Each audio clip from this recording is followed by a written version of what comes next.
കൊല്ലം ജില്ലയിലെ ഓയൂരിനടുത്തുള്ള ഒരു പുരാതന ശ്രീരാമസ്വാമി ക്ഷേത്രമാണ് വെളിനല്ലൂർ ശ്രീരാമസ്വാമി ക്ഷേത്രം. ക്ഷേത്രത്തിലെ വൃത്ത ശ്രീകോവിലിനുള്ളിലെ പ്രധാന പ്രതിഷ്ഠ കിഴക്കോട്ട് ദർശനമായിരിക്കുന്ന ശ്രീരാമനാണ്.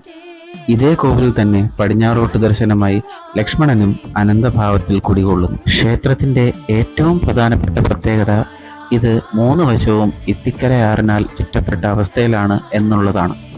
പുഴയുടെ മനോഹരമായ ഈ സ്വാഭാവിക അതിര് ക്ഷേത്രത്തിന് ഒരു പ്രത്യേക ശാന്തതയും ചൈതന്യവും നൽകുന്നു. രാമായണത്തിലെ കിഷ്കിന്ധാകാണ്ഡവുമായി ബന്ധപ്പെട്ടതാണ് ഈ ക്ഷേത്രത്തിന്റെ പ്രധാന ഐതിഹ്യം.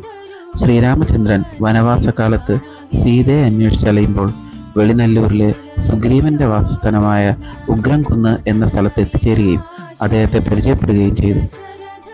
ബാലിയെ ഭയന്ന് കഴിയുന്ന സുഗ്രീവനെ ബാലിയിൽ നിന്ന് രക്ഷപ്പെടുത്താമെന്ന് ശ്രീരാമനും അതിന് പ്രത്യുപകാരമായി സീതയെ അന്വേഷിച്ച് കണ്ടെത്താമെന്ന് സുഗ്രീവനും സമ്മതിക്കുന്നു. രാമന്റെ ശക്തിയിൽ സംശയം തോന്നിയ സുഗ്രീവൻ തന്റെ ശക്തി തെളിയിക്കുവാനായി ഒരു വലിയ ചുഴിക്ക് മുകളിൽ സ്ഥിതി ചെയ്തിരുന്ന 7 മരങ്ങൾ ഒറ്റ അമ്പിനാൽ എഴുതി വീഴ്ത്താൻ ശ്രീരാമചന്ദ്രനോട് ആവശ്യപ്പെട്ടു. ഇത് കേട്ട ശ്രീരാമൻ ഒരൊറ്റ അമ്പെയ്ത് കൊണ്ട് തന്നെ 7 മരങ്ങളും ഒരുമിച്ച് തുളച്ചു വീഴ്ത്തി സുഗ്രീവനെ അത്ഭുതപ്പെടുത്തി. ഈ സംഭവത്തിന് സാക്ഷിയായ അതേ വലിയ ചുഴി ഇന്നും ക്ഷേത്രത്തിന് മുന്നിലൂടെ ഒഴുകുന്ന ഇത്തിക്കരയാറ്റിൽ നമുക്ക് കാണുവാൻ സാധിക്കും. ഇന്നും ഇത്തിക്കരയാറിന്റെ ഏറ്റവും ആഴമേറിയ സ്ഥലമായി ഈ ചുഴി കണക്കാക്കപ്പെടുന്നു.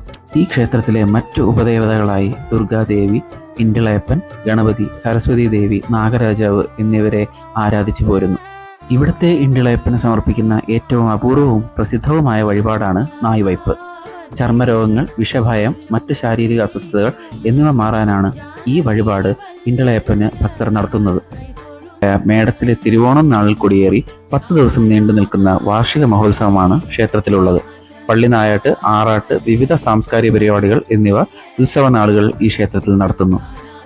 ഇവയിൽ തന്നെ മീനമാസത്തിലെ രോഹിണി മഹോത്സവത്തോടനുബന്ധിച്ച് നടക്കുന്ന വെളിനല്ലൂർ വയൽ വാണിഭം കേരളത്തിലെ തന്നെ ഏറ്റവും അപൂർവവും ചരിത്ര പ്രസിദ്ധവുമായ ഒരു ഗ്രാമീണ വിപണനമേളയാണ്. ക്ഷേത്രമുറ്റത്ത് നടക്കുന്ന മീൻചന്തയും തെക്കേ വയലിലെ കാളച്ചന്തയും ഈ വാണിഭത്തിന്റെ പ്രധാന ആകർഷണങ്ങളാണ്.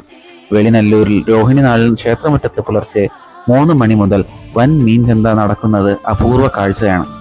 ഭക്തർ മീൻ വാങ്ങി ക്ഷേത്രം വലം വെച്ച് മടങ്ങുന്ന ആചാരവും ഉണ്ട്. വനവാസകാലത്ത് ശ്രീരാമചന്ദ്രനെ ഗംഗാനദി മുറിച്ചു കടക്കുവാൻ സഹായിച്ച തോണിക്കാരനായ മുക്കുവ കുലത്തിലെ ഗുഹനോട് കാണിച്ച സ്നേഹത്തിന്റെയും നന്ദിയുടെയും സ്മരണ പുതുക്കലാണ് ഈ മീൻചന്ത എന്നാണ് മറ്റൊരു വിശ്വാസം. രാമായണ കഥകളാലും ശ്രീരാമന്റെ പാദസ്പർശത്താലും അനുഗ്രഹീതമായ ഈ ക്ഷേത്രം കർക്കിടക നാളുകളിൽ സന്ദർശനം നടത്തി ശ്രീരാമസ്വാമിയുടെയും ലക്ഷ്മണസ്വാമിയുടെയും അനുഗ്രഹം തേടി പ്രാർത്ഥിക്കുന്നതിലൂടെ ജീവിതത്തിലെ സകല പാപങ്ങളും ദോഷങ്ങളും അകലുകയും കുടുംബത്തിൽ ഐശ്വര്യവും സമൃദ്ധിയും രോഗശാന്തിയും വന്നെത്തുകയും ചെയ്യുമെന്നാണ്. മറ്റൊരു ക്ഷേത്രത്തിൻ്റെ വിശേഷങ്ങളുമായി കാണുന്നതുവരെ നന്ദി, നമസ്കാരം.